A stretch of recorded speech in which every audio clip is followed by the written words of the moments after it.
कि times of India, Delhi के times of India में न्यूज़ छपा था कि देश के 500 डिस्ट्रिक्ट में आइदर डीएम और एसपी दोनों में से कोई एक बिहारी है। कि डीएमके के सांसद का वो बचाव कर रहे थे या उनका भर्त्सना कर रहे थे। तो ऐसे लोग के हाथ में नेतृत्व रहेगा तो बिहार का ही हाल होगा ना। इस तरह की तुष्टीकरण की जिस तरह से राजनीति की जा रही है और ख़ास तौर पे चुनाव के समय, और फिर भी जो बिहार के जो विपक्ष में बैठे नेता हैं, बड़े बड़े नेता हैं, उनका कोई अभी तक इस मामले में बयान नहीं आया। मैं तो बोला ना कि तेजस्वी यादव उसका बचाव करते हुए नजर आ रहे हैं। नीतीश कुमार बोल नहीं रहे कुछ। ये तुष्टीकरण की राजनीति है। हम तो एक तरफ उदाहरण क्या दिए कि आप गाली दे रहे हैं बिहारियों को। अरे आपका सफाई कर रहा है तो सबसे पूजनीय है ना वो। 9वीं पास है, कोई 8वीं फेल है, तो ऐसे अधकचरे लोगों के जो इतना विद्वान राज्य है मेरा, निश्चित रूप से आने वाले समय में भारतीय जनता पार्टी का नेतृत्व होगा, एनडीए का नेतृत्व होगा और बिहार हम आगे लेके जाएंगे।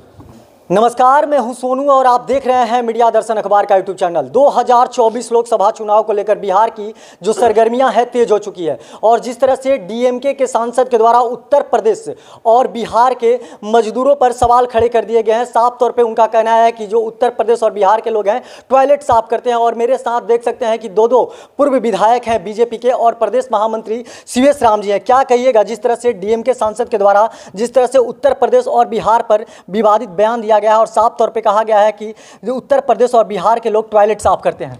देखिए, मेरा तो ये कहना है कि वह कचरे लोग हैं, उनको ज्ञान नहीं है, पढ़े लिखे लोग नहीं हैं, उनको इतिहास का ज्ञान नहीं है।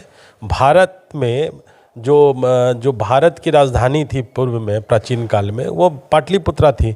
और बिहार के लोग पूरे उतना बड़ा बृहद भारत कभी नहीं रहा जो अशोका के समय रहा। अशोक जो सम्राट थे इसी धरती के थे, मगध के थे।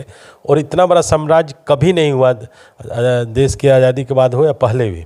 निश्चित रूप से ये धरती चाणक्य की धरती, महात्मा बुद्ध की धरती है, आर्यभट्ट की धरती है और जो अपने चरक जी हैं उनकी धरती है। जो मेडिसिन का देखते हैं, निश्चित रूप से उनको अधकचड़े हैं, ज्ञान नहीं उनको। इस धरती का बड़ा महत्व है, आध्यात्मिक रूप से भी महत्व है, ऐतिहासिक रूप से भी महत्व है। और चाणक्य जो इस पूरे भारतवर्ष में तो दुनिया के सबसे विद्वान आदमी माने जाते हैं। जहाँ तक ये कहते हैं कि हम काम करते हैं, छोटे स्तर का काम करते हैं, तो उनको ज्ञान नहीं है कि टाइम्स ऑफ इंडिया, दिल्ली के टाइम्स ऑफ इंडिया में न्यूज़ छपा था कि देश के 500 डिस्ट्रिक्ट में आइदर डीएम और एसपी दोनों में से कोई एक बिहारी है। तो इस देश में जो ब्रेन है वो बिहार का ही ब्रेन है जो पूरे देश को चला रहा है। और देश की क्या आवश्यकता पड़ी नरेंद्र भाई मोदी को कि गुजरात छोड़ के यूपी से लड़ने आ गए।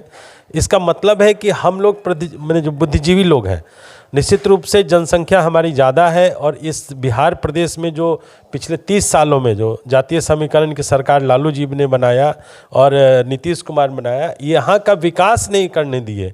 यहाँ का विकास जो है रुका हुआ है। कल ही मैं देख रहा था तेजस्वी यादव को, वो सफाई दे रहे थे कि विरोध कर रहे थे कि बचाव कर रहे थे। उनको खुद नहीं पता था कि डीएमके के सांसद का वो बचाव कर रहे थे या उनका भर्त्सना कर रहे थे। तो ऐसे लोग के हाथ में नेतृत्व रहेगा तो बिहार का ही हाल होगा ना। बिहार जो सबसे विकसित राज्य रहा, वहाँ के लोग को मजबूरी में प्लान होना पड़ रहा है। और उनको तो धन्यवाद देना चाहिए मारन साहब को कि हम लोग जाके आपके शहर की सफाई कर रहे हैं, उनकी सेवा कर रहे हैं।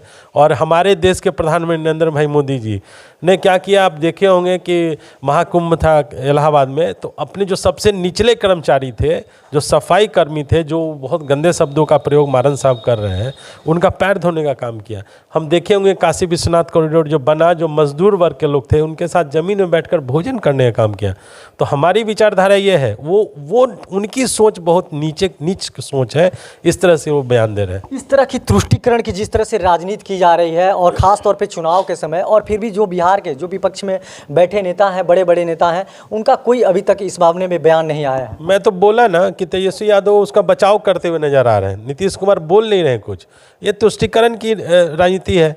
हम तो एक तरफ उदाहरण क्या दिए कि आप गाली दे रहे हैं बिहारियों को। अरे आपका सफाई कर रहा है तो सबसे पूजनीय है ना वो। एक तरह से वो पूजनीय है जो आपका जो इस तरह का काम कर रहे हैं। और जो वहाँ का आप देख लीजिए गवर्नर कहाँ का है, तमिलनाडु का गवर्नर कहाँ का है, बिहार का है। एक आईएएस अफसर था, यूपीएससी कम्पीट करके आया और बहुत सफल वहाँ का गवर्नर है। तो गवर्नर साहब भी तो बिहार के ही हैं, तमिलनाडु के, तो वो क्यों नहीं देख रहे हैं कि जो उनका जो आका है, बाप बैठा हुआ वहाँ पर, जो भारत का प्रतिनिधित्व कर रहा है, राष्ट्रपति का प्रतिनिधित्व कर रहा है, वो कहाँ का है? वो भी तो बिहारी है। रवि करके कोई है वहाँ के जो गवर्नर है, वो भी तो बिहारी हैं। वहाँ में तमिलनाडु के सभी डिस्ट्रिक्टों में, लगभग वहाँ के 50% डिस्ट्रिक्टों में चीफ सेक्रेटरी स्तर के जो लोग हैं वो बिहारी बैठे हुए हैं। लगातार जिस तरह से बिहार को नीचा दिखाने का प्रयास किया जा रहा है, कुछ दिन पहले देखे होंगे कि जो रेवंत रेड्डी हैं, जो मुख्यमंत्री बनते हैं, लौ कुश और बिहार के डीएनए पर सवाल खड़े कर दिए थे। आखिर इस तरह का नेता चुप क्यों रहते हैं? देखिए, वो सिर्फ वो एक होता है ना कि एक है कि मेरी कमीज से उसकी कमीज सफ़ेद क्यों। तो ये लोग जलते हैं, नरेंद्र भाई मोदी जी से जलते हैं, और इन सब कारणों से ही देखते हैं कि हिंदी पट्टी में भारतीय जनता पार्टी का राज्य है, और हिंदी पट्टी के लोग भारतीय जनता पार्टी के नेतृत्व में लोग विश्वास करते हैं, नरेंद्र भाई मोदी का नेतृत्व स्वीकार करते हैं। उनको जलन होता है इन सब बातों से कि क्यों ऐसा हो रहा है, इसलिए वो मजाक उड़ाते हैं, और कोई कारण नहीं है। वो लोग जलते हैं। मैं तो यही कहूँगा कि वो उनको जलन है, बिहारी से, उत्तर प्रदेश के लोगों से उनको जलन है। और ये कैसे भूल जाते हैं कि हम ही भारतीय, और पंजाबी लोग जाके कनाडा में क्या शस्त्र का काम करते हैं, आप यूरोपियन कंट्री में काम करते हैं। तो निश्चित रूप से इस चीज़ को देखना पड़ेगा कि हमको भारतवर्ष को हमको दिल बड़ा करके देखना होगा कि हम सब भारतीय हैं। इंडिया अलायंस का बैठक हुआ था, और बैठक होने के बाद जब से यहाँ पर राजद के जो सुप्रीमो हैं लालू प्रसाद यादव, तेजस्वी यादव, और इसके बाद मुख्यमंत्री नीतीश कुमार बिहार आए, और इसके बाद एक सोशल मीडिया पर खबर चल रही है कि कुछ अच्छा राजद में और जदयू में अच्छा नहीं चल रहा है। राजद के द्वारा दबाव दिया जा रहा है कि जदयू को राजद में विलय कर दिया जाए, नहीं तो पहले खरवास से पहले राजद के जो लालू यादव के जो बेटे हैं उनको मुख्यमंत्री बना दिया जाए। देखिए, उनका इंटरनल मैटर है, लेकिन पूरे बिहार की जनता इस बात को अच्छे से जानती है कि पिछले जो 30 सालों में, आपको याद होगा 88-89 से मुख्यमंत्री हैं लालू प्रसाद यादव, उसके बाद 2005 से मुख्यमंत्री हैं नीतीश कुमार जी मुख्यमंत्री हैं। बिहार का कहाँ गर्त में ले जाके किए। जब हम भारतीय जनता पार्टी उनके सपोर्ट में खड़ा हुई, तभी बिहार का विकास हुआ। लेकिन जैसे वो भारतीय जनता पार्टी को छोड़े, वैसे ही फिर से समाज को बांटने का काम करते हैं। और आने वाला समय है भारतीय जनता पार्टी में, मुझे पूरा विश्वास है कि फिर से बिहार में भी नेतृत्व भारतीय जनता पार्टी की बनेगी। और ऐसे चरित्र वालों को, मैं ज़्यादा गंदे भाषा का प्रयोग नहीं करता, लेकिन ऐसे जो नेतृत्व आज संभाल रहा है बिहार को, उस सभी लोग अधकचरे हैं, 9वीं पास है, कोई 8वीं फेल है।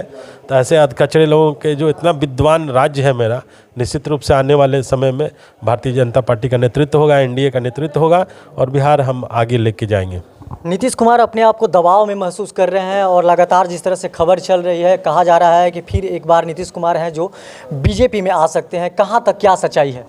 देखिए, अब वो ऐसी संभावना नज़र नहीं आ रही है कि बीजेपी उनको सपोर्ट करने जा रही है। भारतीय जनता पार्टी, आपने देखा होगा कि 2014 में भी हमने सबसे ज़्यादा बड़ी दल के रूप में हम इस लोकसभा क्षेत्र में जीते, और उनके मात्र 2 सांसद थे बाय डिफ़ॉल्ट। उसमें एक मेरा ही विधायक जाकर पूर्णिया सांसद हुआ।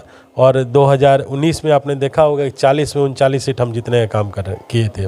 और इस बार 40 की 40 सीट हमारी प्लानिंग है कि 40 सीट हम जीतेंगे। एनडीए का चुनाव होगा, एनडीए मिलकर लड़ेंगे, और 40 की 40 सीट हम जीतेंगे। इस बार तो आप देखे होंगे सोशल मीडिया के माध्यम से कि इस देश के मुसलमान भी नरेंद्र मोदी पे विश्वास करने लगे हैं।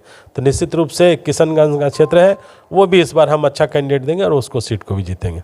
जैसे कि अभी आपने सुना, ये अगियाओं के बीजेपी के पूर्व में विधायक हैं, और मैं बता दूं कि मुनीलाल के ये बेटे हैं शिवेश राम जी, और साफ तौर पे डीएमके के सांसद पर इन्होंने निशाना साधते हुए कहा कि बिहार अव्वल दर्जे का राज्य है, और उनको इस तरह का आपत्तिजनक बयान बिहार और उत्तर प्रदेश को लेकर नहीं देना चाहिए था। बाकी तमाम आप ऐसे ही खबर देखने के लिए हमारे साथ बने रहिए। तब तक के लिए दीजिए इजाज़त। धन्यवाद।